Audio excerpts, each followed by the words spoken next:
Guys, what's up?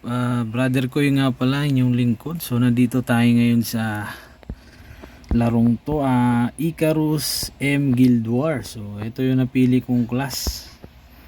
So ayan, abangan nyo. I-stream natin to soon. And ito pala yung ano natin. Ayan, combat power tsaka yung mga weapons and items na nandito. So yan, kung soon ito yung familiar pet ko. Yan. So ano pa yan, mahina pa to mga brad. So free to play character natin to mga brad. So ayun, samahan nyo ko.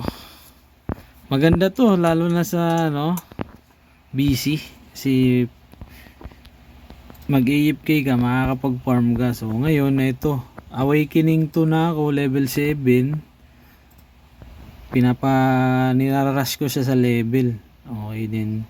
Soon maglalagay ako ng konting tips and guide para sa mga newbie kung paano kumuha ng mga pink weapon to, ay pink items and weapon. Ito, clean up ko to mga brother. Clean up ko yan. So ayun. So tulungan lang tayo dito at magpalakas. Kita-kits tayo ulit. Goodbye.